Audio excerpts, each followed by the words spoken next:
छात्रों, महादजी सिंधिया जो एक मराठा सेनापति हैं और मराठा सेनापति ने शाह आलम द्वितीय जो मुगल बादशाह है तो इस मुगल बादशाह पर अपना प्रभाव स्थापित किया तथा इन पर नियंत्रण स्थापित कर लिया। इसके बाद में जो महादजी सिंधिया है इन्होंने जो इनको धन की आवश्यकता थी, 80 लाख रुपए का इन पर ऋण भी चढ़ चुका था। ऐसी स्थिति के अंदर अब धन कहाँ से प्राप्त हो, इसलिए इन्होंने क्या किया कि राजपूत राजाओं से युद्ध करना प्रारंभ किया। तो छात्रों हम देखते हैं महादजी सिंधिया और राजस्थान के जो राजपूत शासक थे उनके क्या संबंध रहे, तो उसके बारे में हम जो चर्चा करते हैं। छात्रों 28 जुलाई 1787 ईस्वी मोस्ट इंपोर्टेंट डेट है छात्रों ये 28 जुलाई 1787 ईस्वी का समय है और इस समय तुंगा नामक स्थान पर भयंकर युद्ध होता है। तो छात्रों 28 जुलाई 1787 ईस्वी को तुंगा के मैदान में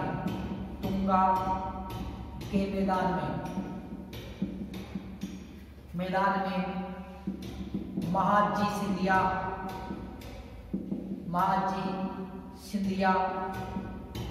व जयपुर रियासत के शासक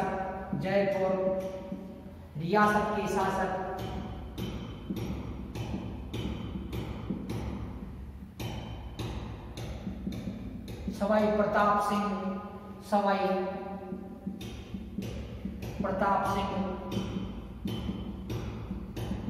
की सेनाओं के मध्य भयंकर युद्ध होता है।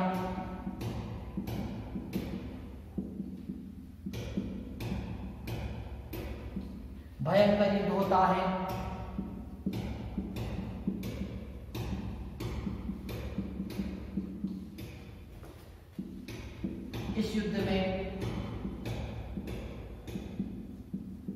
महादजी सिंधिया पराजित हो जाता है।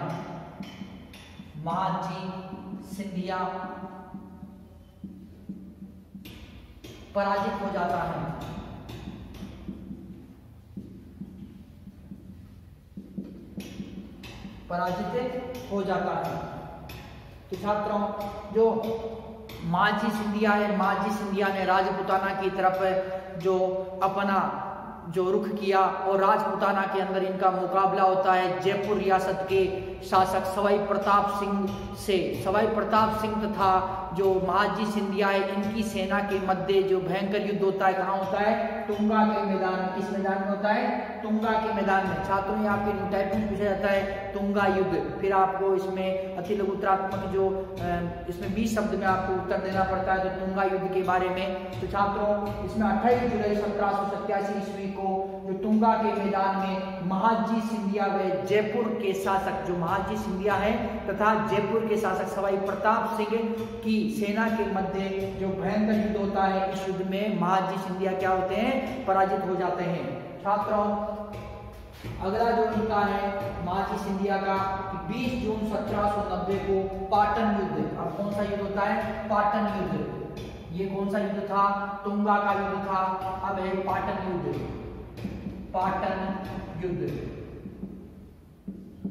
जो पाटन युद्ध होता है राजपूतों के साथ में ये युद्ध होता है छात्रों 20 जून 1790 को। कब होता है, 20 जून 1790 ईस्वी। 20 जून 1790 ईस्वी को जोधपुर रियासत की सेना को पराजित किया।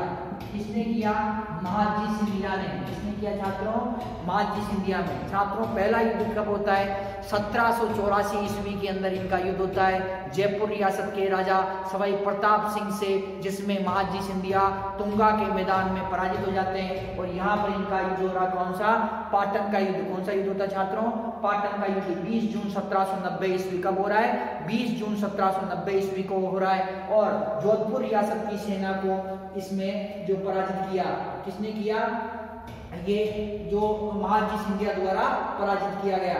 और छात्रों पराजित सेना ने क्या किया कि इसमें पाटन के युद्ध के बाद में जोधपुर का शासक कौन था, विजय सिंह राठौड़। तो जोधपुर के शासक विजय सिंह राठौड़ ने महादजी सिंधिया से संधि कर ली, महादजी सिंधिया से संधि कर ली। किसने संधि करी? जोधपुर के जो शासक है उन्होंने जो महादजी सिंधिया से क्या की? जो संधि कर ली। तो छात्रों जो ये संधि होती है तो इसमें क्या प्राप्त होता है? सांबर व अजमेर का परगना प्राप्त हुआ। सांबर व अजमेर का परगना प्राप्त हुआ। क्या प्राप्त हुआ छात्रों? सांबर, सांबर प्लस अजमेर का परगना किसे प्राप्त होता है छात्रों? ये सांबर व अजमेर का परगना महादजी सिंधिया को प्राप्त हुआ। महादजी सिंधिया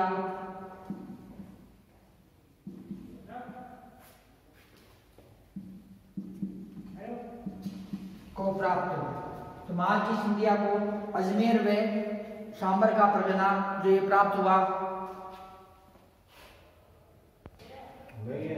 तो छात्रों तो ये जो जोधपुर के राजा विजय सिंह राठौड़ ने महादजी सिंधिया से संधि कर ली। 20 जून 1790 का पाटन का युद्ध है। इस युद्ध के अंदर जो महादजी सिंधिया विजय प्राप्त करते हैं तथा इन्हें सांबर व अजमेर का परगना प्राप्त होता है। साथ ही जो इन्हें 60 लाख रुपए प्राप्त हुए। इसके साथ में कितने रुपए प्राप्त हुए? 60 लाख रुपए, 60 लाख रुपए। 60 लाख रुपए व सांबर व अजमेर का परगना जो प्राप्त होता है किसे? महादजी सिंधिया को। छात्रों महादजी सिंधिया द्वारा जो फरवरी 1791 में जयपुर के साथ में संधि की जाती है। इसके साथ में जयपुर रियासत के साथ में जो संधि किसने की? महादजी सिंधिया द्वारा फरवरी 1791 ईस्वी में जयपुर रियासत के साथ, जयपुर रियासत के साथ महादजी सिंधिया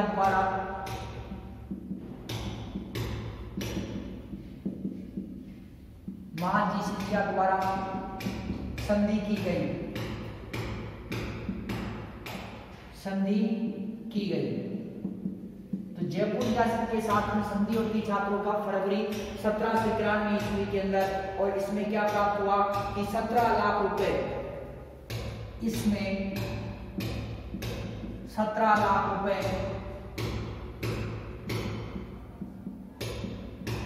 तथा मुगल सम्राट को वार्षिक कर की उचित रकम तय की गई तथा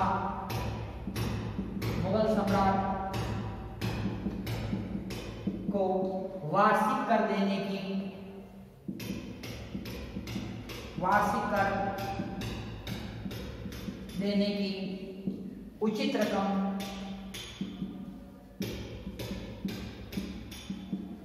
तय की गई।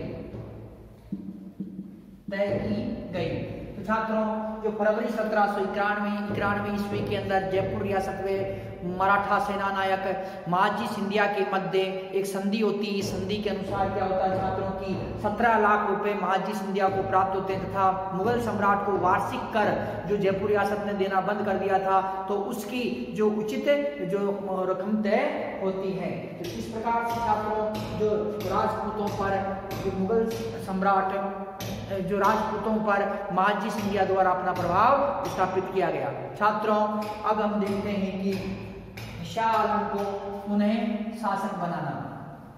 एक बार तो 1772 ईस्वी के अंदर महादजी सिंधिया द्वारा शासक बना दिया गया था, परंतु जो शाह आलम को अब पुनः क्या है कि शासक पद से हटा दिया गया है। तो ऐसे समय के अंदर महादजी सिंधिया क्या कर रहे हैं कि जो शाह आलम द्वितीय को पुनः शासक बना रहे हैं। तो शाह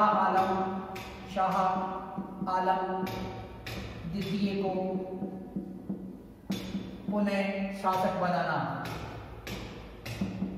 पुनः शासक बनाना। शाह आलम द्वितीय को पुनः शासक बनाना। तुंगा युद्ध में 1787 ईस्वी के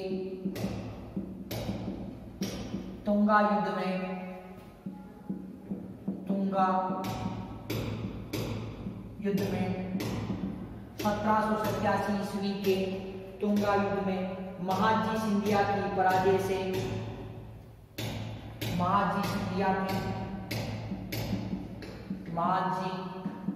सिंधिया की पराजय से शाह आलम ने सोचा कि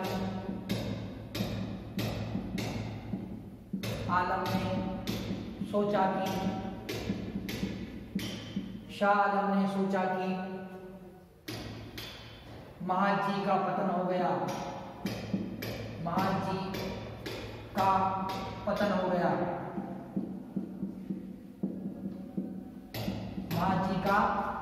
गया। अतः शाह आलम पठान नेता गुलाम कादिर के संरक्षण में चला गया। शाह आलम पठान नेता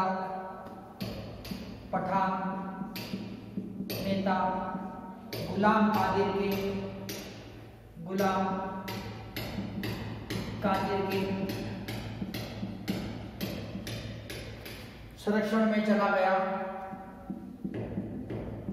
संरक्षण में चला गया। अतः शाह आलम पठान नेता गुलाम कादिर के संरक्षण में चला गया।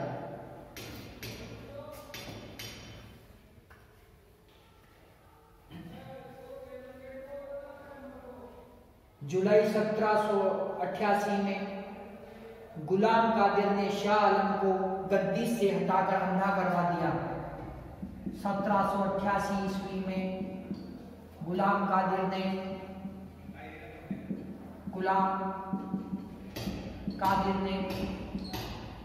शाह आलम द्वितीय को गद्दी से उतार दिया।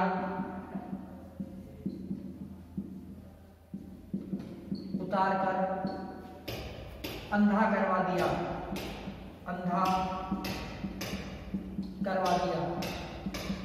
गद्दी से उतार कर अंधा करवा दिया। अक्टूबर 1788 में महाजी ने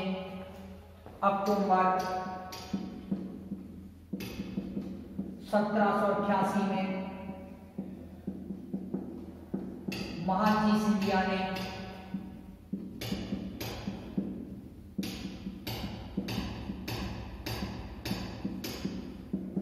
अक्टूबर 1788 में महाजी सिंधिया ने एक बार में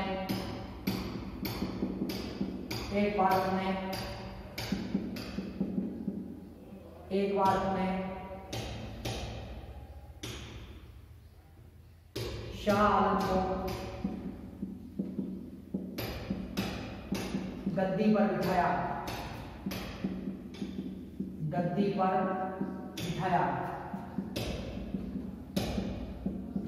तो छात्रों, जो शाह आलम द्वितीय तो 1772 ईस्वी के अंदर महाजी सिंधिया द्वारा शाह आलम द्वितीय को मुगल बादशाह बनाया गया, परंतु 1787 ईस्वी का समय था और जयपुर के राजा सवाई प्रताप सिंह से जो महाजी सिंधिया युद्ध के अंदर पराजित हो गया। तब शाह आलम द्वितीय ने देखा कि महाजी सिंधिया का पतन हो चुका है और ये जो अब हमारे कोई काम का नहीं है। तो ऐसे समय के अंदर छात्रों, जो शाह आलम द्वितीय किसके शरण में चला गया? पठान नेता गुलाम कादिर के संरक्षण में ये चला गया। कौन चला गया? शाह आलम द्वितीय। और इसे जो पठान नेता गुलाम कादिर ने क्या किया कि 1788 ईस्वी में शाह आलम द्वितीय को गद्दी से हटा दिया और गद्दी से हटाने के बाद में इसे अंधा भी करवा दिया। तो छात्रों, परंतु जब महाजी सिंधिया लगातार विजय कर रहे थे और महाजी सिंधिया ने एक बार उन्हें क्या किया, अक्टूबर 1788 में शाह आलम द्वितीय को जो दिल्ली की गद्दी पर बिठाया। तो इस प्रकार से छात्रों, जो मुगल बादशाह जो शाह आलम द्वितीय पर महाजी सिंधिया का प्रभाव था। छात्रों, अब हम देखते हैं कि महाजी सिंधिया और नाना फडणवीस, इस नाना फडणवीस और महाजी सिंधिया के आपस में क्या संबंध रहे, इनके बारे में हम जो चर्चा करते हैं। तो महाजी सिंधिया व नाना फडणवीस, तो महाजी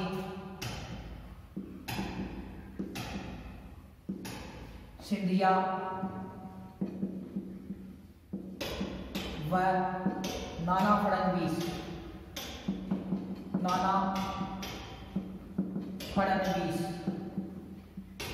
मालजी सिंधिया व नाना फडणवीस।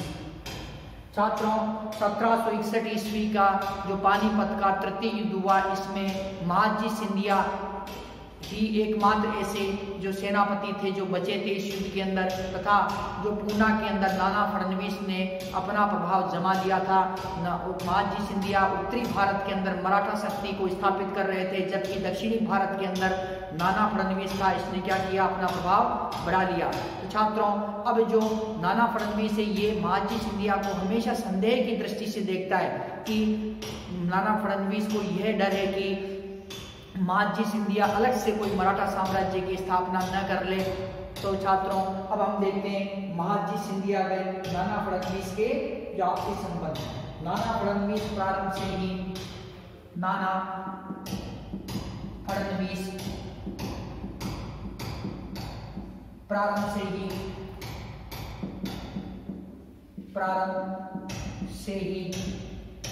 महाजी सिंधिया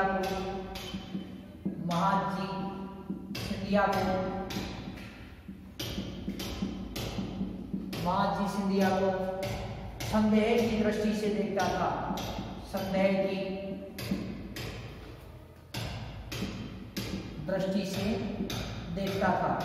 अब ये संदेह की दृष्टि से क्यों देखता था छात्रों? तो कारण ये था संदेह की दृष्टि से कि नाना फडणवीस को ये डर था कि उत्तरी भारत के अंदर जो महाजी सिंधिया ने एक विशाल साम्राज्य की स्थापना कर ली है, निरंतर उसकी जो शक्ति बढ़ रही है, यह न हो कि जो महाजी सिंधिया है वो अलग से ही मराठा साम्राज्य की स्थापना कर दे। तो ये उसको हमेशा संदेह था, और ये भी संदेह था कि यदि उसकी लगातार शक्ति बढ़ती रही तो मराठा जो पेशवा है, मराठा पेशवा को अपने जो नियंत्रण में ले लेगा, और अपने नियंत्रण में लेने के बाद में वो जो नाना फडणवीस का जो प्रभाव होगा वो क्या होगा, कम हो जाएगा। तो ये उसको जो लगातार संदेह रहता था। छात्रों, 1787 ईस्वी के तुंगा युद्ध के बाद 1787 ईस्वी के तुंगा युद्ध के बाद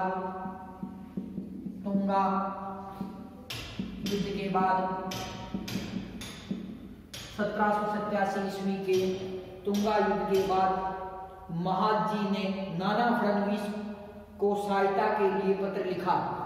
तुंगा युद्ध के बाद महाजी सिंधिया ने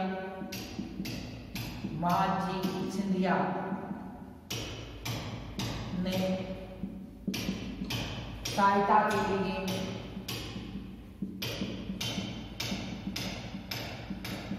नाना फडणवीस को पत्र लिखा।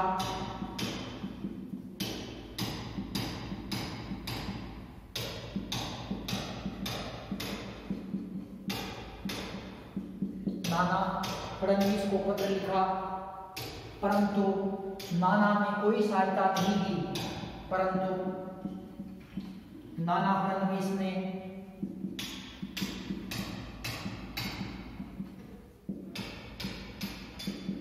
कोई सहायता प्रदान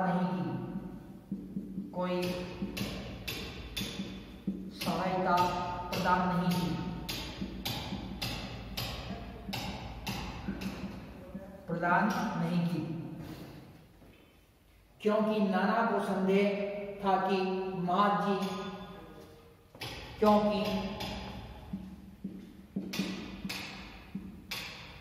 नाना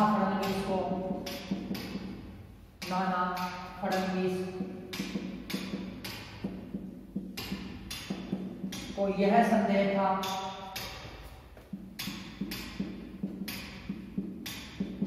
कि महाजी उत्तरी भारत में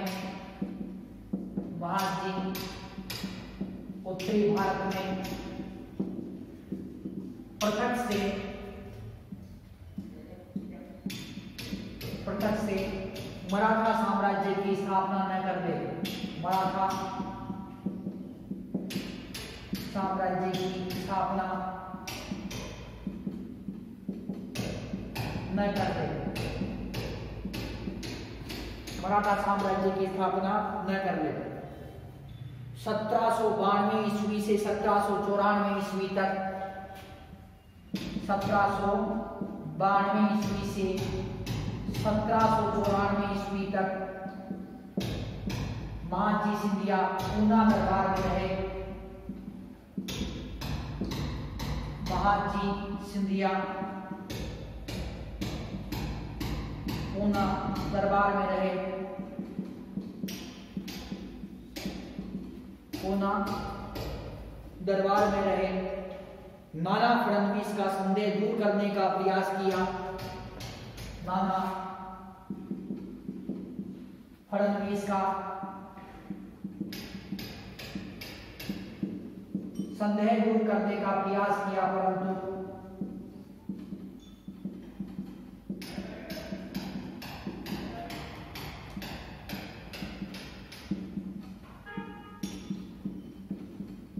परंतु नाना संदेह करता रहा। नाना फडणवीस संदेह करता रहा।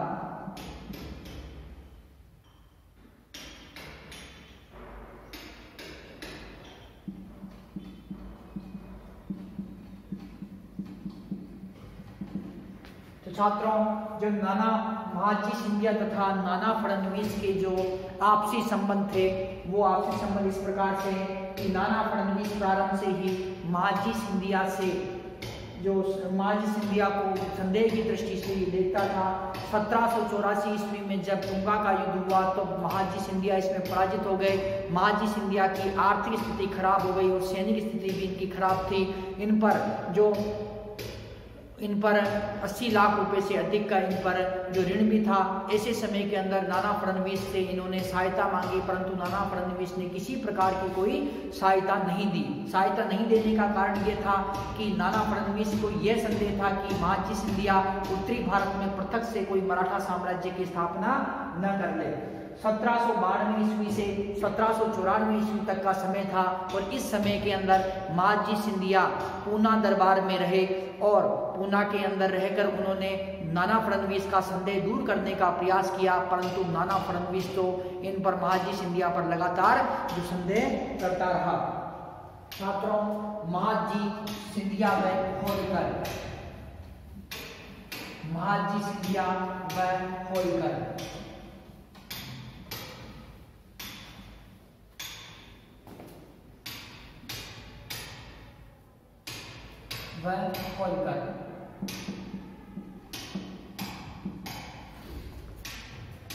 महाजी के सेनापति डी बायन ने महाजी सिंधिया के सेनापति फ्रांसीसी अधिकारी था डी बायन। महाजी के सेनापति डी बायन ने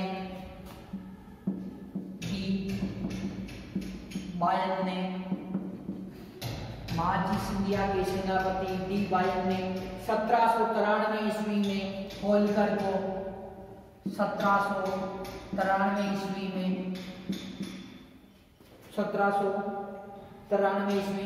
होलकर को लाखेरी के युद्ध में पराजित किया।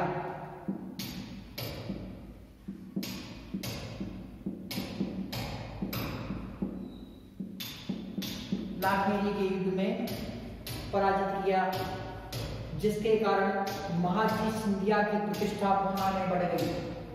जिसके कारण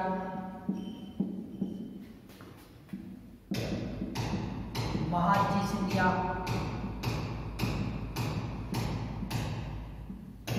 की प्रतिष्ठा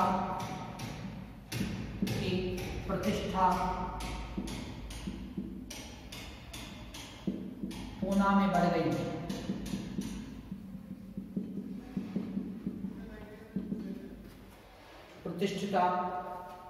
प्रतिष्ठा पूना के अंदर बढ़ गई। छात्रों, जो महाजी सिंधिया तथा जो होलकर है उसके संबंधों के अंदर कड़वाहट आ गई और महाजी सिंधिया तथा जो होलकर के मध्य 1793 ईस्वी के अंदर लाखेरी का युद्ध हुआ और इस युद्ध में जो महादजी सिंधिया की सेना थी उस सेना का नेतृत्व कर रहा था अंग्रेज जो अधिकारी था, अंग्रेज अधिकारी का फ्रांसीसी जो अधिकारी है, फ्रांसीसी अधिकारी का नाम क्या था? D Bayern. तो डी बायन ही वह अधिकारी था जिसने कि महादजी सिंधिया की सेना को यूरोपियन ढंग से अर्थात फ्रांसीसी तरीके से उसने विकसित किया था और महादजी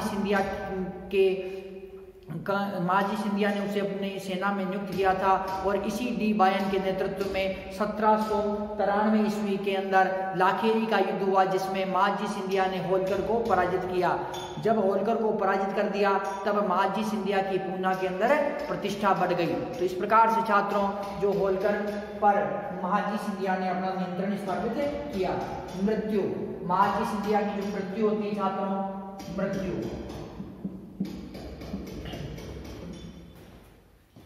जून 1793 ईस्वी में महादजी बीमार पड़ गया तथा जून 1793 ईस्वी में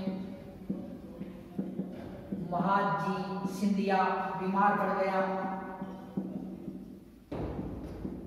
महादजी सिंधिया बीमार पड़ गया।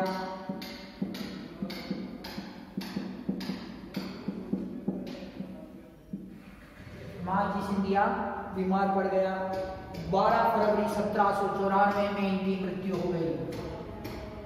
12 फरवरी 1794 ईस्वी में इनकी मृत्यु हो गई।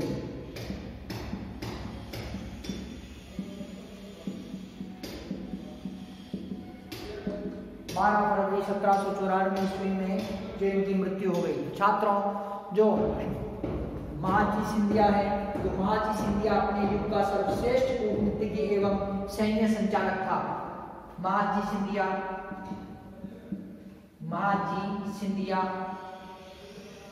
अपने समय का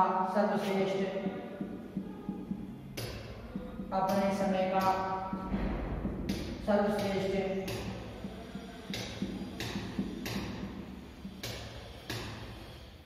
सेनापति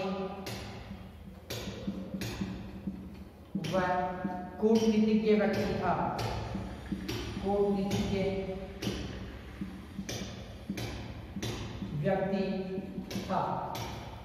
तो छात्रों जो महादजी सिंधिया है तो महादजी सिंधिया जून 1793 ईस्वी में महादजी सिंधिया बीमार पड़ जाते हैं और इसी बीमारी से 12 फरवरी 1794 ईस्वी के अंदर जो महादजी सिंधिया की क्या होती है? मृत्यु हो जाती है। महादजी सिंधिया अपने समय का सर्वश्रेष्ठ सेनापति व कूटनीतिज्ञ व्यक्ति था। छात्रों जो 14 जनवरी 1761 ईस्वी का जो पानीपत का युद्ध होता है, इस पानीपत के युद्ध के अंदर अहमद शाह अब्दाली से मराठे बुरी तरह पराजित हो जाते हैं और मराठे जब पराजित हो जाते हैं तो उसके बाद में क्या होता है कि जो मराठों की जो सैन्य शक्ति है वो कमजोर हो जाती है। मराठा आर्थिक दृष्टि से कमजोर हो जाते हैं और इसी समय भारतवर्ष के अंदर अंग्रेजों का साम्राज्य जो प्रबल हो रहा है, अंग्रेज अपना साम्राज्य बढ़ा रहे हैं। तो दूसरी तरफ जो मुगल सत्ता है, मुगल सत्ता अत्यंत ही कमजोर हो चुकी है। मुगल दरबार के अंदर जो षड्यंत्र पे षड्यंत्र हो रहे हैं, एक शासक को हटाकर दूसरे शासक को स्थापित किया जा रहा है। तो छात्रों इस प्रकार से जो ये महादजी सिंधिया है तो महादजी सिंधिया इस युद्ध के अंदर जो पानीपत का युद्ध है इसके अंदर केवल एकमात्र जो महादजी सिंधिया ही संयोगवश ये बच जाते हैं। क्योंकि ये बुरी तरह से घायल हो जाते हैं तथा ये बुरी तरह से घायल हो जाते हैं तथा इन्हें जो अफगान सैनिक मरा हुआ समझ के अर्थात इस युद्ध के अंदर ये घायल हो जाते हैं और बेहोश हो जाते हैं। ऐसी स्थिति के अंदर ये पता नहीं पड़ता है कि इस युद्ध के अंदर कौन व्यक्ति जीवित है। छात्रों तो ऐसे समय के अंदर जब युद्ध समाप्त हो जाता है तब महादजी सिंधिया को इसमें होश जो वो अपनी बेहोशी से उभरते हैं, उन्हें होश आता है और वो क्या है कि इसके अंदर जीवित रहते हैं। कालांतर के अंदर जो महादजी सिंधिया ने एक विशाल साम्राज्य की स्थापना की अर्थात उत्तरी भारत के अंदर मराठों की शक्ति को एक बार पुनः स्थापित किया। छात्रों जो महादजी सिंधिया है तो महादजी सिंधिया ने शाह आलम को 92 ईस्वी 1772 ईस्वी के अंदर गद्दी पर बिठाया। उसके बाद में इन्होंने राजपूतों से युद्ध किया तथा राजपूत राज्यों से व अन्य राज्यों से इन्होंने सरदेश मुखी व चौथ नामक कर वसूल किया।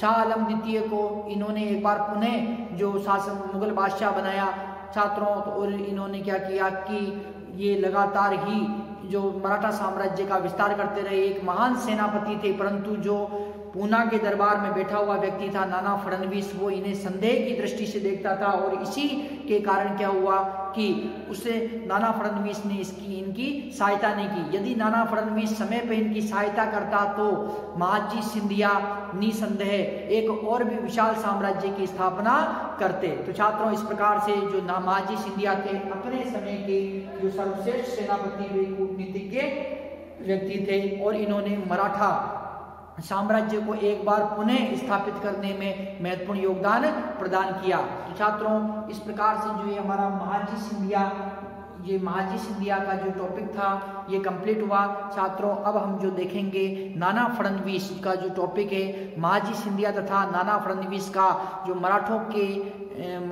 को पुनर्स्थापित करने में, मराठा शक्ति का विस्तार करने में जो योगदान रहा, उसके अंदर हम नाना फडणवीस के बारे में अब जो चर्चा करेंगे।